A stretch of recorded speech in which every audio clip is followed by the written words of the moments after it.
Attention all citizens. To assure the fairness of elections by preventing disproportionate expression of the views of any single powerful group, your government has decided that the following associations of persons shall be prohibited from speaking or writing in support of any candidate.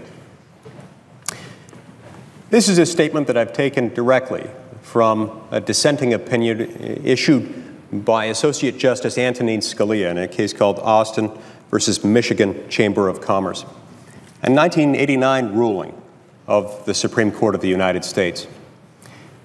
The concern expressed in that dissenting opinion, the opening line of which I've just read, comes to mind when we review the legislation in front of this body right now, Senate Joint Resolution 19, an attempt, a wholesale effort to repeal the First Amendment of the United States, to undo its most fundamental protections, protections that protect the right of every American to speak out on issues of public concern, to try to influence the outcome of elections, to try to dictate the course of our entire country.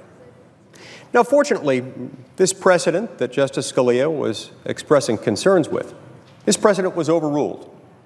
It was overruled in a case called Citizens United, which has itself become the target of Senate Joint Resolution 19. In other words, because the Constitution has now been properly interpreted to protect the right of the American people to join together and form voluntary associations and to use those associations to try to influence the outcome of elections, my colleagues across the aisle have decided, rather than to follow the Constitution, to change it. Rather than to follow its dictates, to get rid of those portions that would interfere with the power of government. This is something we cannot tolerate. This is something we cannot ignore. This is something that we must do something about, and we have to do it today. As Justice Scalia explained in his dissent in the Austin case, this principle, this type of approach whereby we allow the government to limit the expressive capabilities of the American people, to limit the ability of the American people to form voluntary associations and speak out on matters of public concern, is utterly contrary not only to our case law, but to the text of the First Amendment. And it's inconsistent with the absolutely central truth underlying the First Amendment. And the idea here is that government cannot be trusted to assure through censorship, and make no mistake, that's what this is about, is censorship, the quote-unquote fairness of political debate. So we're here ostensibly to debate the relative merits of Senate Joint Resolution 19, which would upend well over 2 centuries of understanding that there are certain things the government can't do, that there are certain things that the government can never be trusted to do, that the government can't censor our speech, particularly our political speech. We're here to debate that, and yet among those who have introduced this legislation, among those who have sponsored this legislation, we've heard, if I'm not mistaken, from only 2. We've heard 2 speeches. This is a profound and disturbing message to the American people. We're trying to upend the cornerstone of American Republican democracy. And yet we've had 2 speeches in support of it. This is something that ought to alarm us terribly. I was pleased to hear moments ago from my distinguished colleague, the senior senator from Illinois. I respect the senior senator from Illinois. He and I have worked together on a lot of pieces of legislation. We've worked together most recently on the Smarter Sentencing Act, which I think is an important bipartisan attempt to reform our federal criminal sentencing code, which is in serious need of being reformed.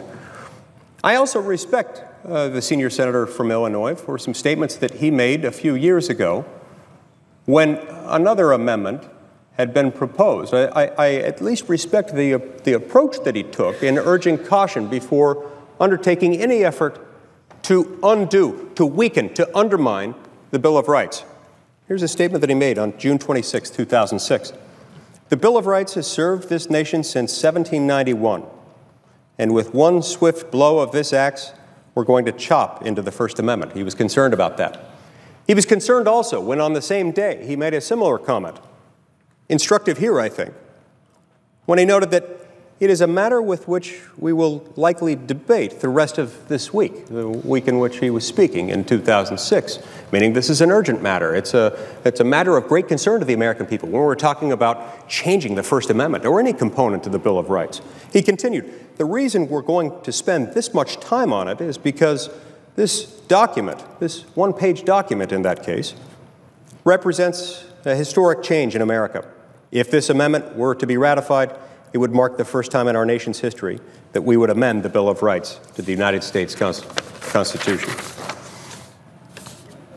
On the same day, he also said, it takes a great deal of audacity for anyone to step up and suggest to change the Constitution. I think we should show a little humility around here when it comes to changing the Constitution. So many of my colleagues are anxious to take a roller to a Rembrandt. I couldn't agree more, especially when we're talking about not just freedom of speech, but core political speech, which is the subject of Senate Joint Resolution 19.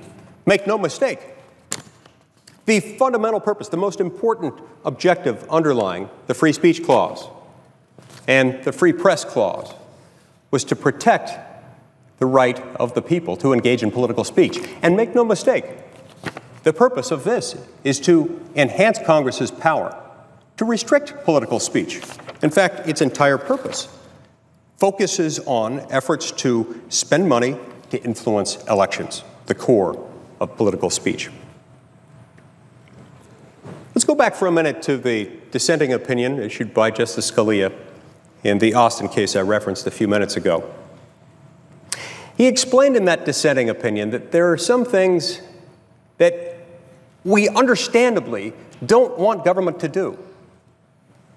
There are a lot of things that we do in the Constitution that are all about outlining what the powers of government are.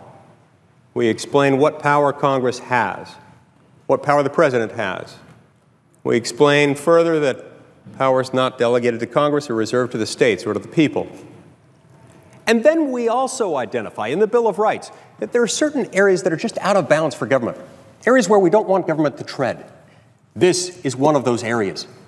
As Justice Scalia explained, the premise of our Bill of Rights is that there are some things, even some seemingly desirable things, that government cannot be trusted to do. The very first of these is establishing the restrictions upon speech that will assure, quote-unquote, fair political debate. The incumbent politician who says he welcomes full and fair debate is no more to be believed than the entrenched monopolist who says he welcomes full and fair competition. This is what we face here. This is the risk we face here. We're assured by the proponents of this legislation, that is, both of them, both of those who have shown up so far to speak in support of this, that this will still allow debate to occur. And yet, how are we to believe this when what they're proposing is to expand Congress's power to limit that right to participate in an open public debate, to undertake efforts to influence the outcome of elections, and thus dictate the course of an entire nation? Justice Scalia concluded with the thought that, as he put it, the premise of our system is that there is no such thing as too much speech, that the people are not foolish, but intelligent, and will be able to separate the wheat from the chaff. He refutes the notion that a healthy democratic system can survive the legislative power to prescribe how much political speech is too much, who may speak, and who may not. When we try to weaken this understanding, we're playing with fire. Whenever Congress attempts to expand its power, for that matter, whenever any government attempts to expand its power, it does so inevitably at the expense of individual liberty. Here, where it tries to expand its influence over political debate, where it purports to have the ability to expand its power over core political speech, it does so inevitably, inescapably, unavoidably at the expense of the free expressive rights of a free people. This is one of the main core principles upon which our country was founded. We became a nation against a backdrop in which we found ourselves subject to a large, distant, powerful national government, one headed by a king and a parliament. Our former London-based national government recognized no boundaries around its authority. It had, for centuries, interfered with the right of the people to express their grievances. It had, for centuries, supported criminal actions against persons who engaged in what they described under their laws as seditious libel. In other words, if you criticized the government, if you criticized a government official, you could be, and presumably would be, criminally prosecuted for doing so. Truth was not a defense. In fact, truth made it even worse from the viewpoint of the government because it was more difficult to refute. So people were routinely prosecuted for criticizing the government. We must not take even one step in the direction of expanding government's authority when it comes to speech that is at the core of our political system. Look, our political system isn't perfect. Our political system isn't something that everybody necessarily is inclined to enjoy. But our political system does keep us free, and it keeps us free only to the extent that individuals are allowed to speak their mind without fear of retribution from the government. Only to the extent that individuals, rich and poor alike, are able to say what they want and join together and form voluntary associations for the purpose of influencing the outcome of elections so that they can have some chance at standing up to a big government that affects so many of their rights, that affects so much of how they're going to provide for the needs of their families and their communities. When the people are intimidated by a government that recognizes no boundaries around its authority, everyone suffers. This, Mr. President, is an issue that is neither Republican nor Democratic. It is neither liberal nor conservative. It is simply American.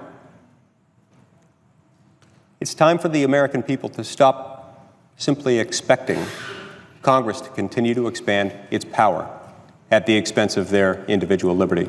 It's time for the American people to stop simply expecting that their rights have to bow to the interests of all-powerful incumbency in Washington, D.C. It's time for the American people to expect more. It's time for the American people to expect freedom. We expect freedom, and we will defend freedom when we defeat Senate Joint Resolution 19. Thank you, Mr. President. Mr. President.